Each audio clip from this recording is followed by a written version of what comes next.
everyone, and welcome to the Just DAO It podcast, the podcast for people starting DAOs. I'm Adam Miller, and I'm your host. I'm the CEO of MyDAO, which provides legal entity solutions for DAOs, and I used to do consulting for people starting and operating DAOs, and I'm excited to share lessons learned from my experience and our guests' experiences and lessons learned with the audience. First, we'll introduce our guests, and then the first half of the podcast will be the Just DAO It News Report, and in the second half, we'll do the featured guest interview. So, Filip, would you please give a brief introduction to yourself? Hi, so my name is Filip. I'm a contributor to Juicebox DAO, Movement DAO, and a number of other DAOs related to that.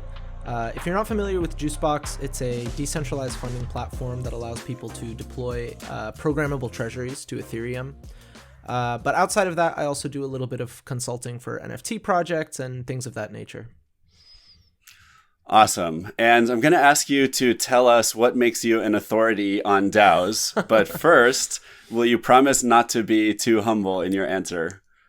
It's a tough promise, but I'll do my best. It seems actually hard for a lot of people in crypto. I love the community and the values, and I feel like we actually have a lot of humility here. But for the sake of the podcast, Filip, what makes you an authority on DAOs? Well, I don't know. I'm kind of breaking my promise a little bit here, but I don't know if it's possible for anybody to be an authority on DAOs, right? I have a good bit of experience just from working with a lot of DAOs and helping a lot of people set up their DAOs. Right through Juicebox, I end up being involved in a lot of very early stage projects. So I see projects from their very early stages all the way through their full cycle. But there have been a lot of disagreements over what a DAO actually is and what are the boundaries on like what constitutes a DAO. So I don't know if there's any one person that can really say definitively what DAOs are, but I know a good bit about DAOs through my experience. Awesome. Well, I think helping start and operate a few and being involved in tons of DAOs is good enough in a world where DAOs are really only a few years old. And you're right. In some ways, none of us are experts yet, but we're all working on it together and learning together. So that sounds great. Okay. First up, the Just DAO It News Report. I will be summarizing these stories for the audience and for our guest, and I'll share my key takeaways and reactions, and then I will ask Filip on each story if he has anything to add. And we'll try to think about what is relevant about all of these stories for DAOs. First up is from Coindesk. Headline: Why brands should adopt a hybrid DAO model. Crypto allows brands to give customers a voice, leading to stronger communities and products. Interesting. So, I want to summarize one section of this article. What it's talking about is how existing companies, like companies with brands that we've heard of, can leverage DAOs as part of their enterprise.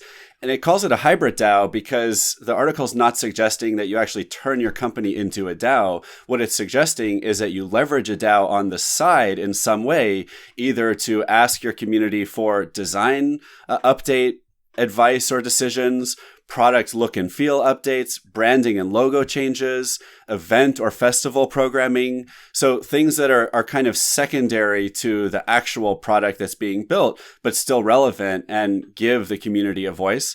I think this is brilliant. I think every Fortune 500 company, every major brand should be thinking about how can we leverage a DAO to engage our community. So instead of asking your community, for example, hey, do you want to join our mailing list? Or, hey, do you want to join our Facebook group, right? Things that give you the community absolutely no decision-making power whatsoever. You can offer the community, hey, how would you like to join our DAO? How would you like to help make decisions and drive progress at this company that you love? And I think that's going to be way more engaging for customers. So, Filip, anything to add or react to on this one?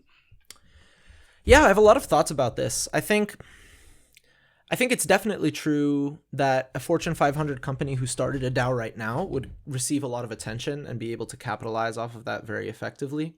But I think it remains to be seen how well this can scale, right? If every single company out there had a DAO and the barrier to entry to engage was like really high, you had to read a lot of stuff, you had to like join a Discord server, all this stuff. I'm not sure how much attention these people would be able to capture, right? We're still very early with crypto in general. So any major company that starts a crypto project will captivate both their own community and the crypto community to an extent. But I'm not sure if there is a future where every single company has a DAO that they're using to engage their community, especially because it's kind of hard to say like how much utility those DAOs will have, right? Like in a hybrid DAO model, how much power is actually being granted to the community over the way things are being done. And if it's really just you can join this server and you have to read a bunch of messages and then you can vote on when an event happens, that doesn't feel as compelling to me as joining a DAO where you have real authority and impact on how funds are utilized and the future of the group as a whole. Yeah, it's a great point. I also think about, I know a lot of us who got involved in DAOs, we started out by joining 5 or 10 or 20 or 50 DAOs, or at least Discord servers for DAOs, and quickly realized that it's actually impossible to be meaningfully involved in that number of projects because you just can't give them all enough attention. So if I tried to be involved in a DAO, right, for every brand that I love, I wouldn't actually be able to be productive in any way. Yeah, it's a lot of work, right? It's a lot of stuff to keep up with. So that's the thing. I mean, this is kind of, maybe a bit of a hater perspective. But I don't think that, like, the people who say that DAOs will replace every other business model and just like eat everything up, I'm not 100% convinced of that. I do think that they can grow a lot from where they are now, right? I think most charities, most nonprofits, most open source software projects, things like that could be DAOs, right? There's no reason that Wikipedia, for example, could not be a DAO.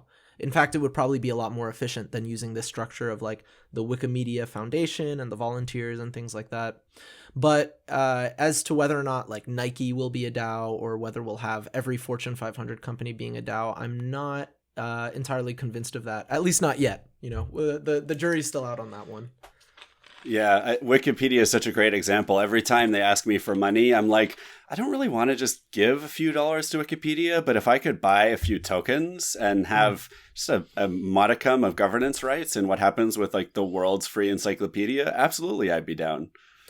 Exactly. And then you could also allow for those funds to actually go to people who are editing, right? When you donate funds to Wikipedia, those funds are going to the Wikimedia Foundation and not to the actual editors who are all volunteers.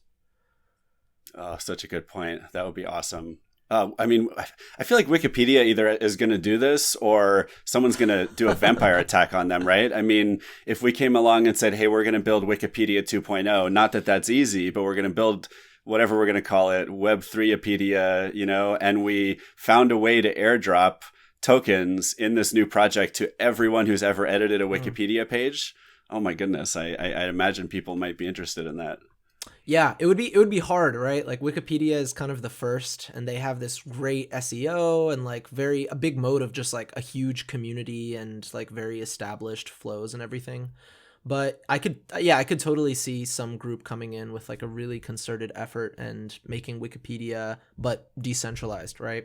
And I also think this could tie into a lot of like the like federated social media and federated platforms that we've been seeing lately, right? I don't think Wikipedia has to be a centralized wiki. Yeah, well, you know what? I mean, even another variation on the idea is just for the people who edit and use Wikipedia to form a DAO. It doesn't have to create a competitive product, but just a DAO to organize the people who engage with Wikipedia itself. And maybe by organizing almost like a labor union, but a little more flexible and modern, Web3 kind of labor union, maybe that would help drive better innovation in Wikipedia. Yeah, it's very possible. All right. Next article is from Blockworks, and the headline is House of Sempronia's departure from DAO sparks further concerns over DAO governance. Over 20 engineers, designers, and artists of the game development studio are leaving Rome DAO. So this is a story of a DAO that's led the development of a gaming project its developers and engineers who are actually building the game, many of them are leaving at the same time, kind of in protest against the DAO not working very well. And here's Goldie. We always get a little bit of Goldie barking during the episode. Thanks, Goldie. I'm just going to keep going here. This is the world we live in. One quote from the developers in their announcement is, "Building things in a DAO is a disaster, and we encourage no teams to go down this path. Once your token is liquid, you should only be maintaining products and performing limited scope R&D, not attempting more aggressive builds on top of liquid assets," Sempronia explained. So shots fired. This is a major generalization about DAOs being a disaster in general. There's an awesome tweet thread that's quoted in this article from Joseph DeLong or Joseph.eth. And Joseph tells this story about running a lemonade stand. So it's an allegory where little Jimmy is running a lemonade stand, and little Jimmy starts a DAO to help engage the community of people who participate in the lemonade stand and customers of the lemonade stand. And I'm not going to summarize the whole thing, but in the end, everything just falls apart because everyone who's part of the DAO is making ridiculous suggestions and they have to vote on everything. And suddenly it's just impossible to just simply pour a glass of lemonade and sell it. So I think this is really interesting. Of course, we have to learn from what experiences people are having with DAOs. I responded to this tweet thread myself, and I said, look at the world of startups. Every DAO today, almost every DAO is basically a startup with a different kind of organizational model. And people like to say that 9 out of 10 startups fail, maybe 7 out of 10 startups fail. And most startups, even if they're run well, end up failing. And some startups are not run well. So, but no one says, well, no one should go start a startup, right? Like, don't do a startup. It doesn't work. Things fall apart. Like, you'll never be able to do it. It's just like, no, actually starting a startup is hard, and most of them will fail. And I think it's the same thing with DAOs. What's your reaction, Philip? Yeah, there's a few, back to the original article where those people were leaving the DAO. There's definitely that risk of trying to decentralize too quickly, especially very, very early on. Ultimately it's impossible to start a DAO as truly decentralized unless you design things very, very well, right? Like, you need to have some type of like core team or something like that, at least to get through like deploying and putting the DAO together and like bringing people into the DAO. And for a game studio of that nature, I'm not sure I see like the utility of having a DAO that early on. That being said, I think a DAO can be a very effective model, even for companies in that early of a stage, as long as you design your governance in the right way, which is not an easy thing to do. I think a lot of people think more about like the tooling and the techniques and stuff, and governance is more of an afterthought. But if you think about like the history of any country, there's always like a tremendous amount of effort putting into designing a very well-balanced governance process, which can be very complex sometimes or very simple and elegant. But I think that a lot of these DAOs that we've seen will just like launch a token and expect things to figure themselves out, when in reality they don't. Ultimately it's hard work, and you need to be very like perspicacious and like going in and really doing your best to make all those things happen. So yeah, ultimately human nature is a big factor, right? Like, people will be annoying and people will do stuff like that. But a lot of these problems that we see with DAOs are just problems with democracy in general. And I think if you design your democratic system the right way and you distribute power the right way for what you're actually trying to build, they can be very effective for a lot of these types of organizations. Yeah, great take. Thank you. All right. Next article is from quorumnewsletter.xyz from the author Samantha Marin. And first of all, Samantha is one of my absolute favorite writers about DAOs. You can find her on Twitter at Samantha J. Marin, and she will be a future guest of the podcast in the next couple of months. So we very much look forward to that. And this article from Samantha is called 2 Months at Aragon: Learnings, Musings, Ramblings. And one thing she mentions a little bit later on is over the next few months, all of the arms of the Aragon Network DAO are merging or deprecating or dissolving into a general Aragon Network DAO that encompasses everyone who works on Aragon projects. So first of all, a little bit of background. Aragon was one of the early companies that built DAO tooling. So tools that allow a group of people to leverage a token in governance and have votes and have those votes executed in some way. They even built kind of a Web3 judicial system of sorts for adjudicating disputes in DAOs. So a really interesting platform. And this article does go into, again, some of the challenges that Aragon's DAO has experienced and how what Samantha has learned from those challenges and lessons learned for how to operate going forward. So what I want to do with this article actually is go through each of the lessons that Samantha took away from her experience at Aragon, and then let's react to each of those. And I think a lot of these lessons will be useful for the audience. So the first lesson actually harkens really well back, Philip, to what you just said about DAOs. So, and I agree, this is a really good one. The learning is progressive decentralization without serious safeguards is scary and stalls the decentralization itself. So, this reminds me, Philip, when you said, that I think what you implied is kind of the founding team has to put together some structure so that when you decentralize, the DAO will actually operate. And I think that and what Samantha is saying about having safeguards, or maybe you could call them guardrails, is really important. I mean, a community that just launches a smart contract for governance, right, and gives out a bunch of tokens, that's like, let's say we go back to the founding of the United States of America's, democratic government. If they just said everyone gets a vote, okay, go. It almost doesn't mean anything, right? I mean, that's not a system that will allow for effective democratic governance.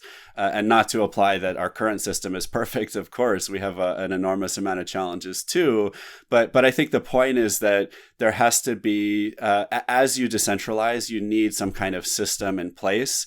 And like what I wonder about, kind of reflecting on what you were saying about it, Philip, is there no way for a widely decentralized group of people to develop that system together? I mean, could you start with like the absolute minimum amount of system? Like just start out by saying, okay, this is our community, everything goes to majority vote, right? And then maybe the first vote, maybe you agree, and the first vote is going to be on a system that we're going to use. So I don't know. I guess there's probably a range of speeds and methods for putting systems in place and decentralizing. But either way, I think the lesson is key here, which is you got to think about systems that you're creating for the decentralized network that you're creating to operate in.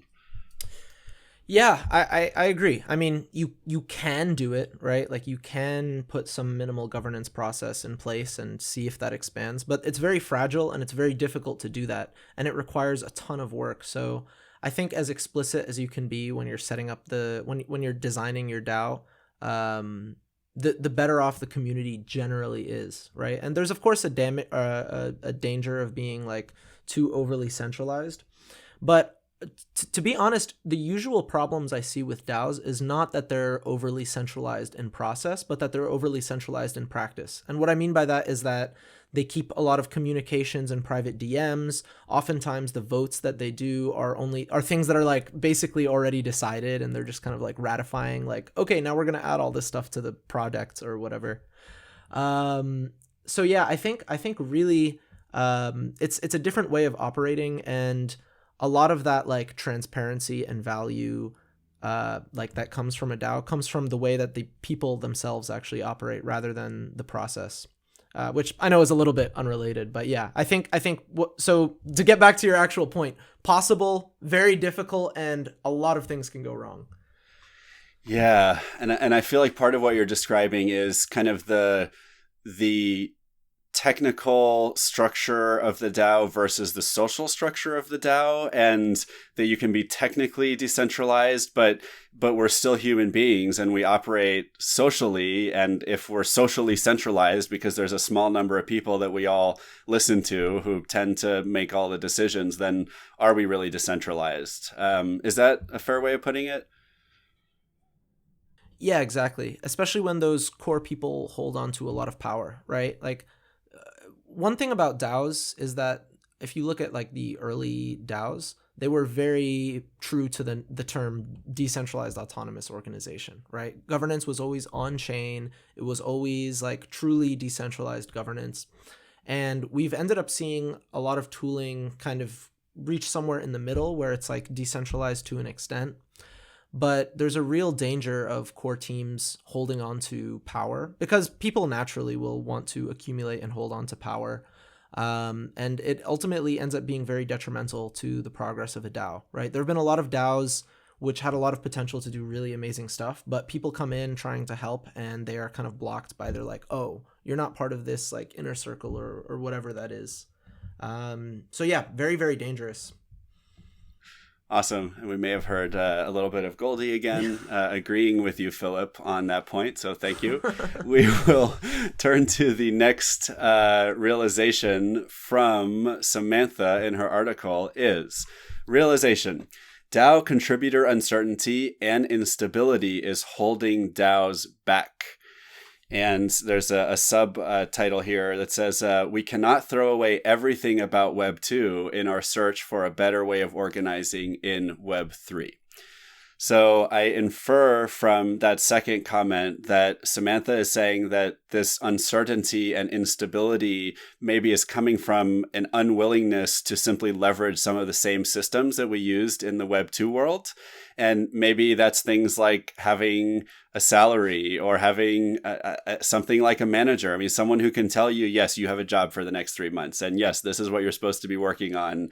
And, you know, yes, you're doing a good job, right? I mean, maybe those are generalizations, but I feel like those things can be really useful. I mean, if I think about you, let's say you join a new company, you know, to work on a new project, a traditional Web 2 company, it's great to have someone who can tell you, hey, here's what we need you to do, and here's what success looks like, and here's how long your contract lasts, right? That stuff can be really useful, and maybe we're throwing out too much of that as we experiment with these new models. Yeah, I think that can be true to an extent. And I've heard this from a lot of DAO contributors, but ultimately it is a new mode of operation, right? And if we were to institute centralized management and like hierarchical organizational structure where you have managers and managers of managers and all the way up, I don't know if there's really a purpose to running as a DAO if you need to run your organization in that way, right? Like DAOs have a lot of very particular use cases, and there are, of course, like spaces where you can kind of hybridize and meet in the middle, and it seems like Aragon might be getting to that point. But I think ultimately the real solution is first of all, you need to attract people who are very like motivated and self-driven and capable and able to figure these things out themselves. And then you need to empower people to actually affect change, right? So, a lot of DAOs, I feel, end up with almost too much process, right? Like there's all these little rules and restrictions you have to go through. Delegating trust to people and like letting them, actually empowering them to be able to do stuff, which I know is very vague and there's like a lot of little things in practice, but I think that's a very important part of any DAO. And ultimately, not everybody is going to be able to fit in with that process, right? There are going to be very capable and intelligent people who work very well within the traditional corporate model who just do not fit in well with the DAO structure. And I think that's okay. Like, ultimately, we can do our best to set up processes and make things clear for people, but it's not going to work well for everybody. And that's also not the end of the world. Interesting. Yeah. It reminds me of something I really like to tell people, which is, to me, what we're seeing today is you have traditional organizations and then you have DAOs on the opposite end of the spectrum, where we are trying to do everything differently, right? No, minimal hierarchy, minimal management and leadership, maximum flexibility. And I think in the long run, what we'll see instead is a spectrum of organizations that leverage any combination of the old, what we call Web 2 style ways of working and any of the new Web 3 styles of working, the DAO styles of working, and combining them in novel ways, right? I mean, you could have a DAO from a high-level governance perspective that hires a CEO, and the CEO could have a management team, and the management team could manage everyone else. And now you've kind of combined a DAO with a traditional organization, and maybe that goes a little far towards traditional for a lot of people in crypto, but there's other ways you could combine the two concepts, and maybe each situation and each group of people, right, each community has different skill sets, different preferences, and we'll find a different model that works well for them. Adam, can I ask you, what does DAO mean to you? Like, how would you define a DAO? Yeah, I love it. We're turning the tables here. The interviewer has become the interviewee. And I'm going to ask you after I answer. To me, a kind of technical definition of a DAO is an organization whose governance and membership tracking can take place on the blockchain in the form of smart contracts instead of in written documents. So I look at it very much from the perspective of like, what methods are you using for governance and membership tracking? And you don't have to be doing everything on the blockchain to be a DAO. That can be the vision. It can be the goal, right? That can be, maybe you're just doing things cryptographically, but not on chain, right? That's okay. I'm not saying those organizations are not DAOs, but I think generally speaking, those are the capabilities that make something a DAO. And then on top of that, right, you have, right, the way people are actually approaching it is take the word decentralized and take the word autonomous and also apply them to the organizational structure, right, and the social environment. And people are creating DAOs where, because it's now possible, thanks to those underlying capabilities, we're going to try to do everything without any hierarchy and without any management and without any kind of centralization in anything that we do.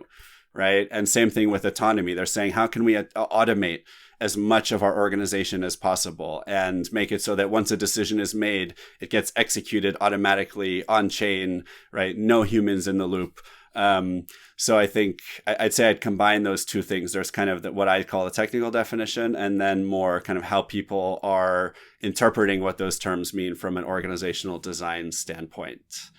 So what do you think about that, Philip? Yeah, that's very interesting. I think maybe part of the reason why we may have like some slightly differing perspectives on some of these things is not because we actually disagree, but just because we're kind of talking about slightly different things, right? Like what the example you mentioned where it would be like a traditional company with traditional hierarchy and they do their records on the blockchain. I would not personally consider that a DAO, right? I think that blockchain technology has a lot of applications in the traditional workplace, but I don't think that using any crypto technology at all makes you a DAO automatically, right? And I think there is an extent to which the term DAO has kind of lost its meaning over time. And that's why you see a lot of people who have been involved in the DAO space for a long time kind of reject a lot of modern DAOs as not being DAOs. But yeah, I definitely land more on the side of like, DAO kind of referring to something that is actually decentralized and is autonomous, at least to some extent. And then thinking that Web3 technology, crypto technology, whatever you want to call it, does actually have a place in traditional workplaces as well. But DAO is not necessarily a useful term in my mind to describe those corporations. Interesting. So what about, I'm going to throw a scenario out there just to test the model that you're describing. So if you have a traditional DAO, let's say like MakerDAO recently, where it really is, I think, a DAO according to anyone's definition. Recently, they've been having some challenges. They're losing money. And so there have been some proposals to put in place more centralization. Now, not they're not going this far, but let's say in that type of situation, the DAO said, we want to put in place a management team, right? Like the DAO is deciding there's going to be a management team, and every month the DAO gets to vote on their budget, and they can unelect, right, remove the management team at any time, but there's going to be a management team. Is that, after that point where that proposal passes, is that no longer a DAO, or is that some kind of gray area that still kind of is a DAO in some ways and kind of not? Yeah, to me, that I feel like that's a DAO, right? Because ultimately it's about where the power lies. So if power lies within the hands of token holders and the community, and they can vote to remove people, and they kind of represent the best interests of the community, I think that can totally still be a DAO, right? You can delegate power within a DAO, and most DAOs do that to some extent. Yep. Interesting. I'm going to have to go back to my definition and rethink it a little bit, because I do think it's missing some nuance that I agree with you should be there. Because if you take the exact traditional corporate structure, stockholders, board, CEO, everything down there, and simply count the votes on the blockchain, I think I would agree with you that that's not quite a DAO. And so there's probably some nuance I need to work on. So thank you for bringing that up. It's a great question. Yeah. Very interesting. And I'm not saying that you're wrong either, right? Like ultimately DAOs are what we think they are. Yeah, so true. If people think DAOs are something, and then I might just not be in touch with whatever the most modern definition is, that's, kind of how it is. We are all figuring it out together. That's for sure. All right. Awesome. So I am going to pick one more learning from Samantha's article, and then we're going to move on to the interview. So the last thing I will highlight is learning. Over-communication is a good thing. The more decentralized an organization, the more important it is to over-communicate. I think this is another really interesting one, right? If I think about traditional corporations I've worked in and DAOs that I've worked in, there is always this question of how much to communicate, how much process to put around communication. Do you try to force people to talk about certain things in certain channels, or do you just say, well, as long as people are communicating, it's fine?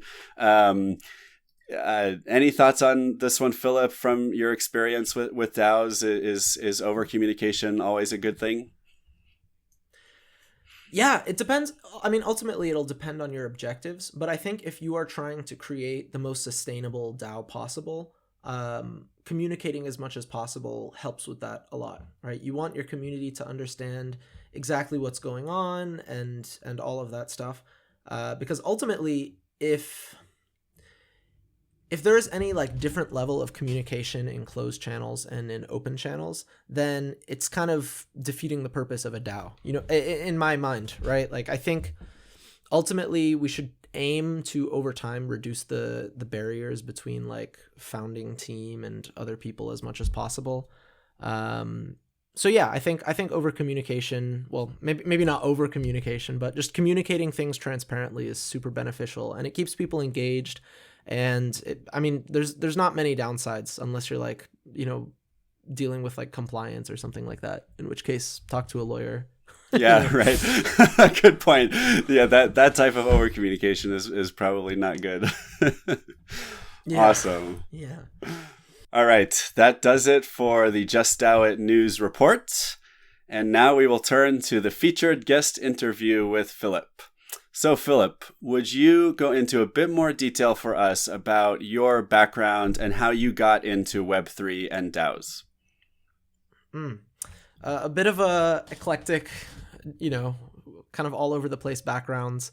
So my original background is actually in music. I was working as a jazz trumpet player in New York for a while. And then COVID hits, and as you can imagine, every venue shuts down at the same time, just destroys income and work and everything basically overnight. So around the time when COVID started, I moved to a new city, and I was working in music production, audio engineering, that sort of thing, working with a few rappers and stuff like that.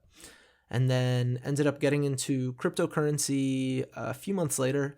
And I'd always been following cryptocurrency kind of vaguely, but this was around November of 2021. During the Constitution DAO debacle event. Not a debacle. It was a great experience during the Constitution DAO events. So yeah, heard about Constitution DAO, and then I was working on a music NFT project at the time with some people and made a Twitter account because of it. And I was on Twitter and I saw a tweet from Nicholas, who's another Juicebox contributor, where he said, "Hey, we need someone to run our Twitter account. Is anybody available to run our Twitter account?" And I said, okay, well, I know I'm getting onto Twitter. I could maybe help out here. So I joined the Juicebox Discord server and I say, hey, do you guys need help running your Twitter account? I saw this tweet. Nobody responds. And then some guy messages me and he says, hey, I need help with governance design. And I was like, what? Like very unrelated, but very much a proponent of the fake it till you make it yes to life. So I was like, sure, yeah, of course. So yeah, ended up getting involved at governance at Juicebox. That was kind of like my first exposure to DAOs. But then over time kind of took on a lot more responsibility, involved with a lot of like operations and legal logistics and things of that nature, coordination, stuff like that. So yeah, over time, just learned more about DAOs. And then the thing about being in Juicebox is you're constantly helping new people start their projects. So, I end up getting involved in a lot of DAOs through that. So some short-term projects, some longer-term projects. I end up helping a lot of project creators and consulting them. And then sometimes that leads to other stuff. I help them with their next NFT project or something like that. So, kind of via Juicebox got involved with a lot of other projects. Cool. And I love, to connect back to what you said earlier about no one really being experts on DAOs. I also got involved in DAOs only late last year. And I actually do think that those of us who have been involved in this space for over 6 months are relatively experts, because literally the space is so new that most people who have gotten involved in DAOs and starting DAOs and DAO governance design and that kind of thing have gotten involved in the last few months. And that pattern, I think, will continue for a while because it's just so early. So if anyone who's listening is thinking, oh, have I missed the boat? Am I too late? Or DAOs are already a thing of the past? Absolutely not. It's not too late to be very early in this space. And in 6 months, you'll be one of the first, 10% of people who got involved in DAOs. So definitely not too late. Yeah. And the beautiful thing about it is we have this culture in the crypto world of all of the coolest projects that are being built, all of the best research, it's being done open source and transparent, and people are publishing these white papers, which are just like super condensed versions of the best information out there. And everyone is willing to talk to you if you just ask them questions. So it's a place where you can learn a lot very, very quickly. And I think uniquely so, right? It's not as easy to get into like the world of law, right? There's a lot of process you have to go through. You have to meet these requirements, and like a lot of knowledge is gated, and you have to like talk to the right person or like look at the right thing. But world of crypto in general, and especially DAOs, is very, very open. Yep, totally agree. So, Filip, what projects are you working on now that relate to DAOs or are DAOs? Still working on Juicebox stuff, of course. So right now I'm really focused on developing like user documentation and like YouTube videos and just like simple tutorials and stuff like that, which is easy to overlook, but super helpful for people who are just getting involved. I'm working with some people on Movement DAO, which is kind of like building on top of Juicebox and kind of leveraging a lot of that stuff, but with a more targeted approach as to like what organizations it's trying to support and like types of DAOs. And then I'm involved in like a number of projects, right? Like, every day I wake up and it's like, 50 Discord notifications, and it's like, okay, like what do I actually need to do today? So it's just, whoever is reaching out, whatever's going on, helping people set up their projects, helping people develop existing projects, stuff like that. So kind of vague answer, but just whatever really comes up. Cool. And I mean, how does that work from in terms of how you operate within the DAO as you work on these projects? I mean, do you just jump around whenever you want and work on whatever you want? Is there some kind of guild structure or approval structure or funding process that you have to go through? For you're saying for for Juicebox, specifically, or just all these? Yeah, either one. Juicebox, we. So at Juicebox, payouts take place through Juice. So all of Juicebox's treasury and funds and everything are all managed on Juicebox. So we actually do payouts, kind of like salaries. So I get paid a fixed amount of ETH denominated in USD value every 2 weeks, as do other contributors. But it varies a lot from DAO to DAO, right? A lot of DAOs will have more of an emphasis on rewarding people with tokens, which can then be swapped to ETH, or people will reward with other stuff. But yeah, in general, I try not to get too involved with DAOs that are doing a lot of like bounty focused stuff, because that's just a lot of overhead to deal with as someone who's just trying to come in and contribute. So, if it's someone I know and they're running the DAO and I'm like, okay, I'll do all these things for you and we'll figure out some amount or something up front, that can work well. But in general, I try to stay, contribute to DAOs that have a little bit more freedom in terms of what you can do, right? And then it's just a matter of prioritizing what the most important and impactful things you can do are. And does Juicebox, do you ever run into problems with things not getting done well or things not getting done at all because of the amount of freedom and flexibility that people have? Or is that really just a non-issue? All the time. Okay, tell us more. It's no. So yeah, no, in general, no, right? Because most of the people involved in Juicebox are real. Not only are they very talented and hardworking and efficacious and all of that stuff, but they have like honor and morals and stuff, and they care about actually getting things done and contributing to the DAO in meaningful ways. So most of the like longtime contributors at Juicebox, they're very self-driven, they're very motivated, and they're able to figure these problems out themselves. Now, there are people who will come in and do some meaningful contributions, but sometimes may be a little bit misguided. So there's a balance there, right? Like you want to be able to help these people and help them, get on the right track and figure things out. But there are also difficulties sometimes where someone is, very enthusiastic and they step in to do something, but it might not be the best fit for what their talents are. So I think it's very important to be honest in communication. And if someone is not doing something properly, giving them the feedback and helping them to the extent that you can. But if things are not going well, then that's ultimately going to be up to the DAO, and the DAO can vote to do what they will with that.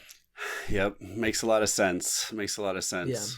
Which can be very hard, yep. Right? It's hard to tell someone that, they're not doing what they said that they were going to do. Yeah. So, yeah, I think staying honest and very transparent as much as possible is the best way to remedy it. I was just thinking the same thing as you were talking, even as a traditional manager in a traditional company, it can be challenging to be critical of people, but you have to do it. And in a DAO setting, I feel like my usual attitude is one of being overly positive and supportive and encouraging, because it can be scary for people that are new to a DAO or even other contributors to a DAO because of that lack of uncertainty. So I want to be positive. I want to be engaging. I want to be encouraging. And so I'm even more careful about when do I actually want to be critical or challenge an idea. But if you miss an important opportunity to do that, you'll end up with someone doing a less than great job for the project. Yeah, I think not that being positive always has to be a compromise or being negative, but I think when you end up compromising on your beliefs within a DAO, it can be very dangerous for the structure of the organization as a whole. And this is true of traditional companies as well, right? When people compromise with the policies or the people they hire or something like that, it can often lead to the downfall of an entire corporation. So it's harder in DAOs because you're not really you're not given this role of manager where you're in a position to criticize and be uncompromising. But ultimately in a DAO, the community really has to do their diligence and be uncompromising when making decisions and communicating. At least in my mind is the best way to sustain a DAO. Yep. Love it. So could you talk about some of the growing pains that Juicebox or other DAOs you've been involved in experienced in their early days and how those were addressed?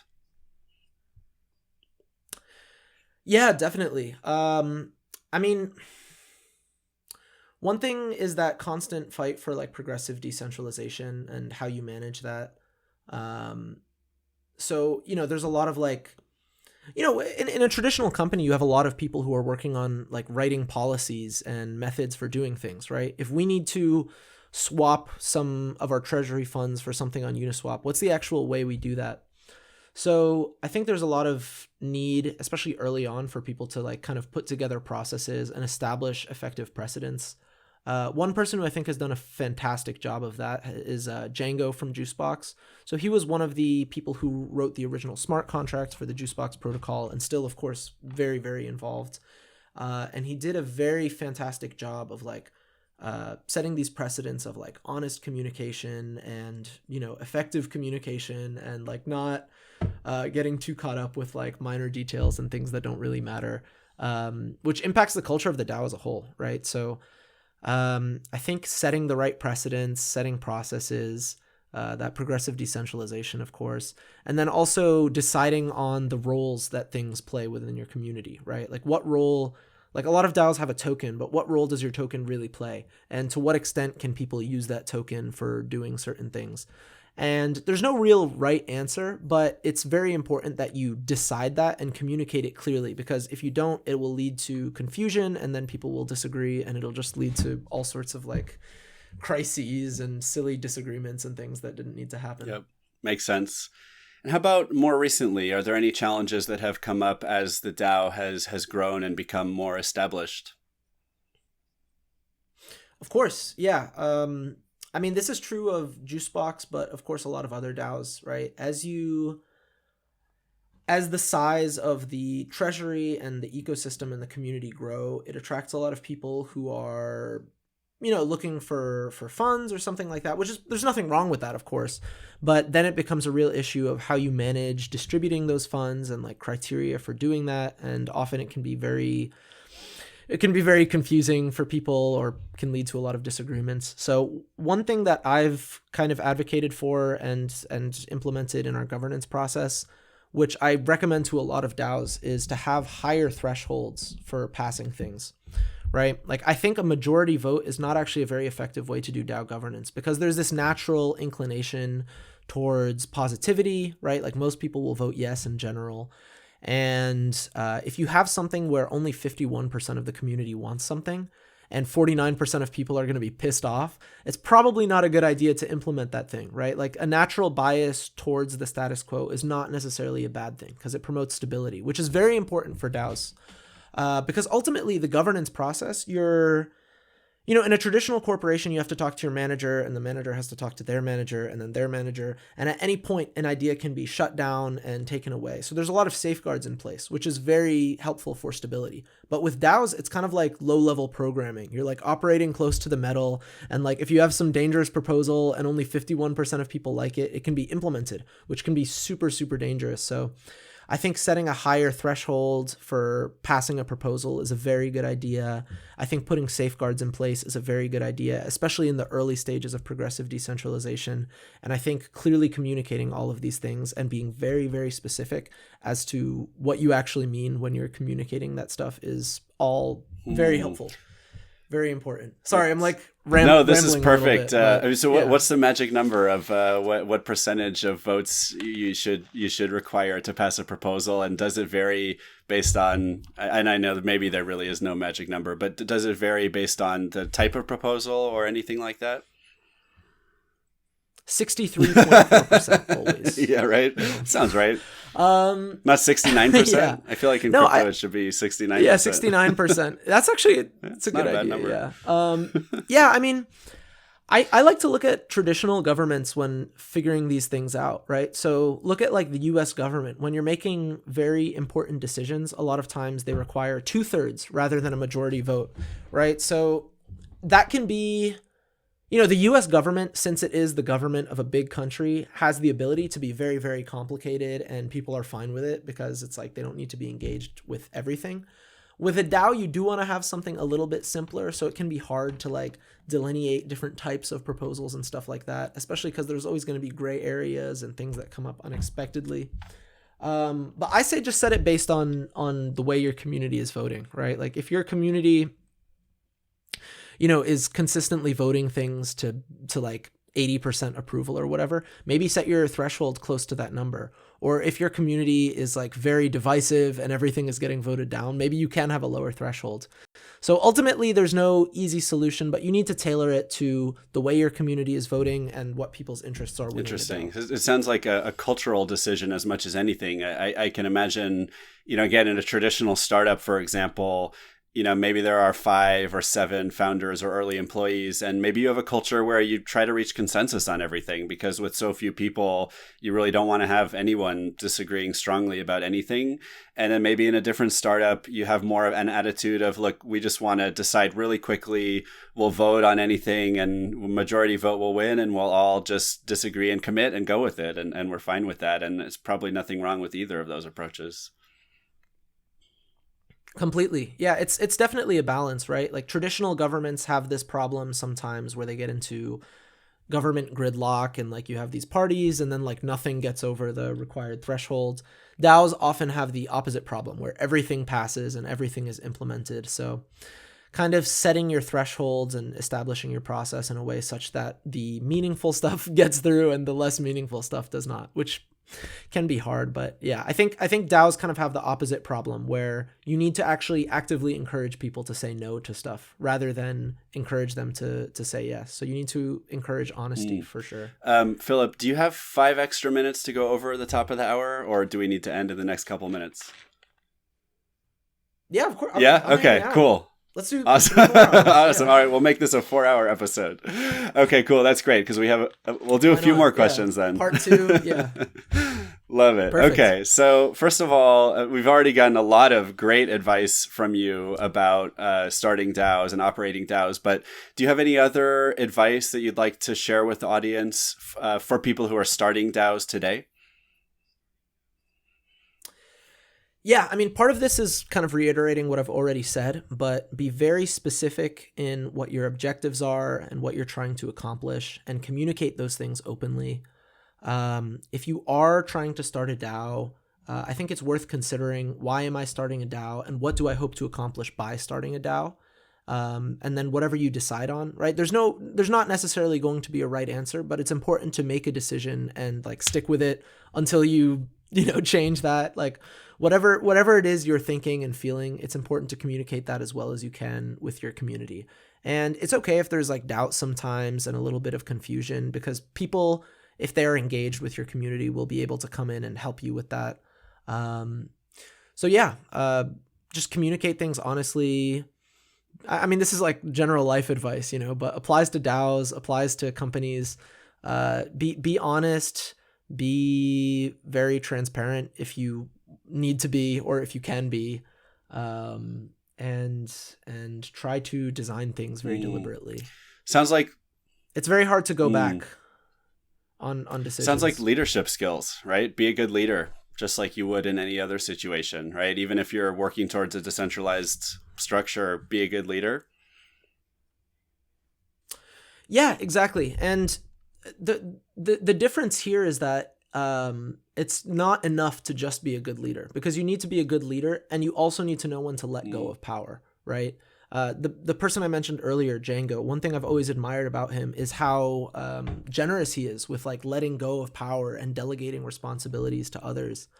And you need to be able to do that in a DAO, right? You need to be able to let go of things as hard as it might be, because I've seen this happen to so many DAOs, right? There are DAOs that are poised to do something amazing, and then some people get involved that want to hold on to as much power as possible, and it kind of leads to these DAOs not doing as well as they could have. Yep. Makes sense. In some ways, I think that does apply to traditional leadership too, in a lot of circumstances. I mean, certainly in a modern startup or modern organization that's trying to be innovative, I think the trend is towards decentralizing decision making. At least maybe they would say like pushing it down or out to the edges, right? And especially in terms of ideating and coming up with new ideas and being able to execute on new ideas when they make sense. Companies want people to be able to do those things more broadly. And so they're trying to teach leaders and managers to be more willing to delegate, especially when it comes to creativity and innovation.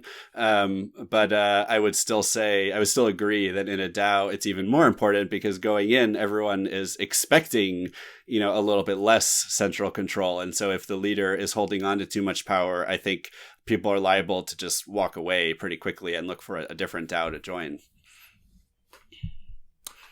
Yeah, definitely. I mean, DAOs are, and it's a balance, of course, right? I say also definitely learn from others, right? Like if you're trying to set up a Juicebox DAO, like copy our governance process, like totally, steal stuff from people. Like it's all open source, learn from others.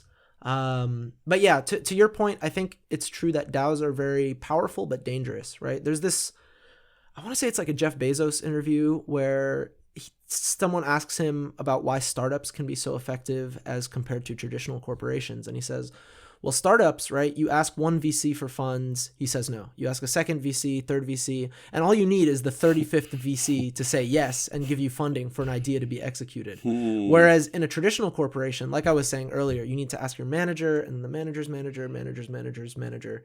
And at any point, an idea can be cut off. So because of that, startups are able to implement things very quickly and experiment and ideate and iterate in ways that a traditional corporation cannot, right? It's easier to get stuff done. And what's cool about DAOs is they're kind of like startups in this situation, where every decision, instead of having to go through this hierarchy, you're going right to the single source of truth. So it's very important to, so that can be a very powerful thing, right? It allows you to do things very quickly, but it can also be very dangerous, right? There's a reason why 9 out of 10 startups fail. So I would just say make sure you design your systems very intentionally and delegate power where you're going to delegate power, but be very, very clear with what you're doing and really, really think it through. Like it might seem like a simple decision, but one sentence in your, whatever your like process document or one sentence in or one rule in your smart contract or something can mean all the difference. Yeah, especially when you're writing smart contracts, because those are very hard to change. Well, yeah, you got to make a new one. So yeah, exactly. Yeah, make a new one, move all the assets over. Yeah. Yeah. And security is very, very serious with that. Good point. Yeah. You have to be. Yeah, I mean audits like. Yeah. I've seen so many DAOs get destroyed by just like some smart contract vulnerability. Pay for security. It's like the most worth it thing you can do with any DAO. If you're doing like anything on chain, be very, very certain in what you're doing and like make sure it is extremely battle tested and audited and like, yeah, that's super, super important. Which usually means use an existing platform, right? I mean, I think for 99% of DAOs today, there's no reason to write your own smart contracts, right? If you're doing fundraising, you should probably use Juicebox or something like it. And maybe for other things as well. But there's plenty of platforms out there that have already written smart contracts and had them audited and created version 2 and version 3 and version 4. And so I'd say for most DAOs, if you don't need to write your own smart contract for some reason, you should definitely avoid it. Yeah, definitely. And I'm going to a little bit of a shameless shill here about Juicebox because so this is actually like a common misconception because a lot of the really high visibility projects on Juicebox are like projects like Assange DAO or Constitution DAO or these like large scale fundraisers. But what's interesting is that the way Juicebox was actually designed, it works very, very well for these like evolving ongoing projects. In fact, Juicebox was originally intended to be used for open source software, or not open source, but just software projects in general, right? Where you have this like ongoing development and you need to pay out to people who are funding the or building the platform or building the product or whatever it is. So yeah, if you're building some sort of project where you need to evolve the rules over time, Juicebox can be very effective for that because you can actually evolve these rules over time while still putting restraints and restrictions which allow your community to build up that trust that they're not going to be rug pulled. So it's like it's a very powerful way to do like transparent accounting and stuff like that. So Anyway, don't mean to shamelessly shill forever, but yeah, more than just fundraisers, right? If you're like running a corporation or something or a DAO, it can be very Great powerful. point. And actually, the next question is, do you have any favorite tools to help run DAOs? So why don't you actually talk a little bit more about Juicebox? If you haven't said everything, what is the value prop for Juicebox for people starting DAOs? And then maybe beyond Juicebox, if you do have one other favorite tool you could share, that would be awesome too. Yeah, completely. So the way Juicebox works, it in short allows you to deploy a treasury. So the platform is it's decentralized, right? Like when you deploy a treasury, you own that treasury. And the treasury is just like an NFT, which is kind of like a key to the treasury. It allows you to configure things. And what you can use that to do is you can allow it to receive funds from your community. You can issue tokens to your community and contributors. You can put incentives on how those tokens are issued. And you can also put rules and restrictions on how funds are utilized. And all of those things happen very, you can customize those all very effectively. But you can also evolve all of those rules over time, as I mentioned.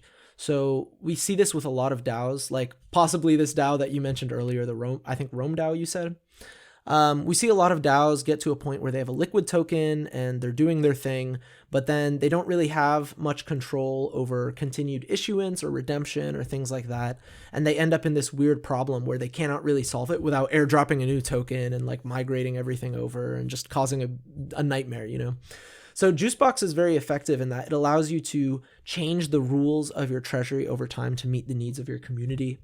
And to do all of this in a very transparent way where you can put certain restrictions on what you're allowed to do so your community knows that they're not going to be rug pulled, which is super useful if you're like anonymous and starting an NFT project or something. It's also extremely transparent, which is very useful if you're doing like a nonprofit or a charity or anything where it's important for people to understand where their funds are going. And then, man, I like lost my train of thought.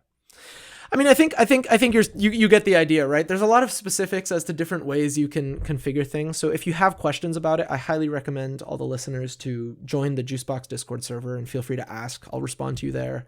It's discord.gg/juicebox. And if you're looking for some more information, the main website is juicebox.money, but you can also go to info.juicebox.money and find like docs and guides and stuff like that. And then as for other tooling, I'm a big fan of Snapshot. I think Snapshot is a really effective compromise between centralization and decentralization. I use Gnosis Safe all the time. I always recommend people to use Gnosis Safe.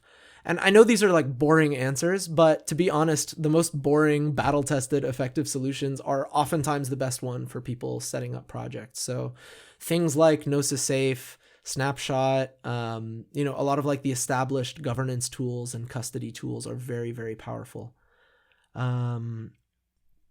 Yeah, so that's my. I love it.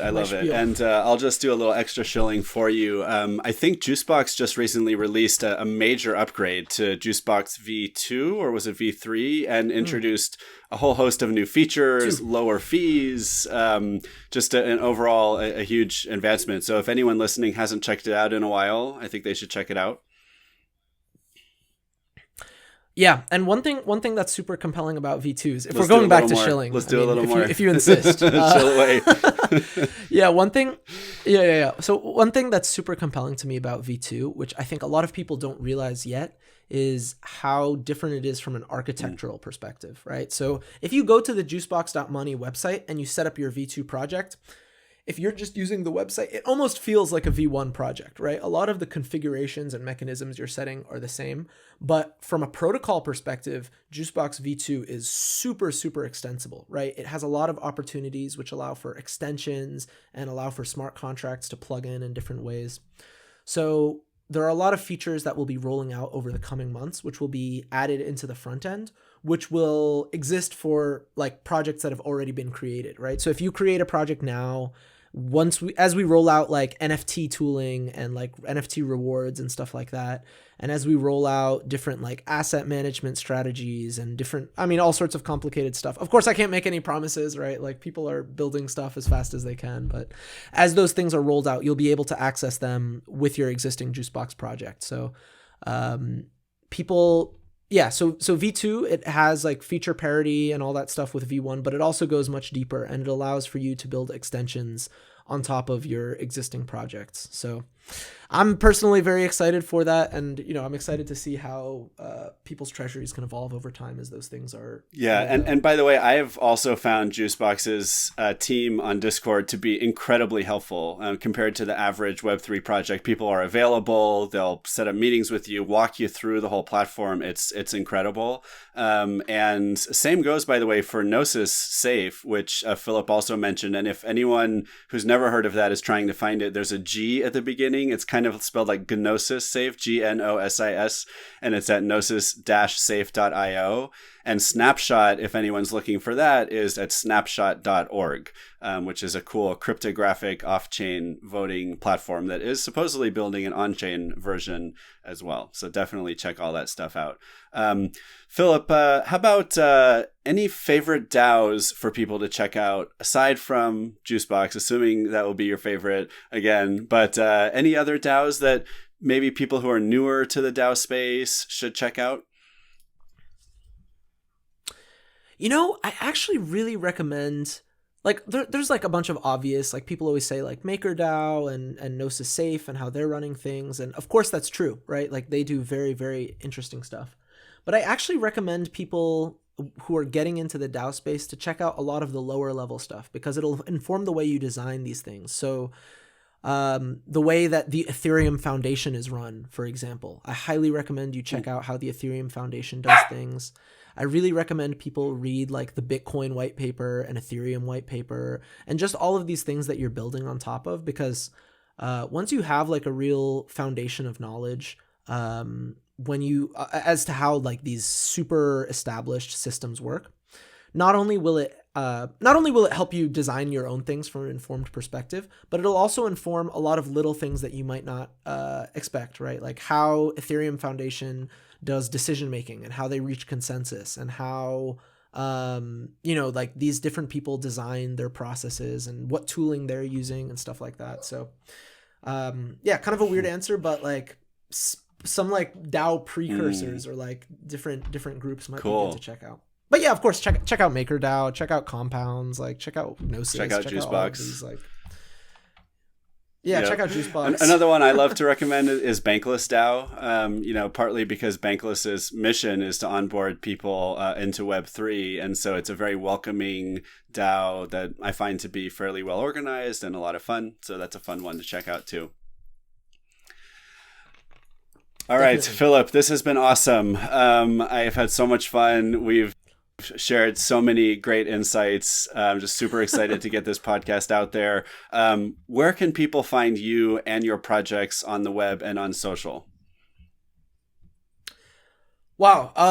Well, thank you very much. First of all, it's been great speaking with you. You can find me on Discord. So my Discord is Filip V, FILIP number 0001.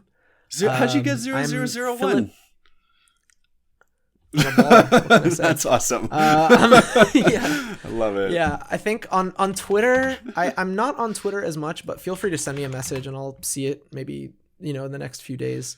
My Twitter is at Filip V, spelled the same way, FILIPV, and then an underscore. So yeah, feel free to reach out to me on Discord or Twitter. Feel free to join the Juicebox DAO Discord server. I'm always going to be in there. Feel free to send me a message if you're setting up a DAO. I'm happy to help you out and point you towards some resources. Awesome. And for the audience, you can find me on Twitter at 0xthriller, and you can find my DAO at MIDAODS. and MIDAO, MIDAO.org. And feel free to send me questions that we should ask future guests. Of course, please consider liking us and subscribing and leaving a review or comments. I'll really appreciate that. And again, Filip, thank you so much. It's been awesome having you on the show. And for the audience, are you thinking about starting a DAO? Just DAO it.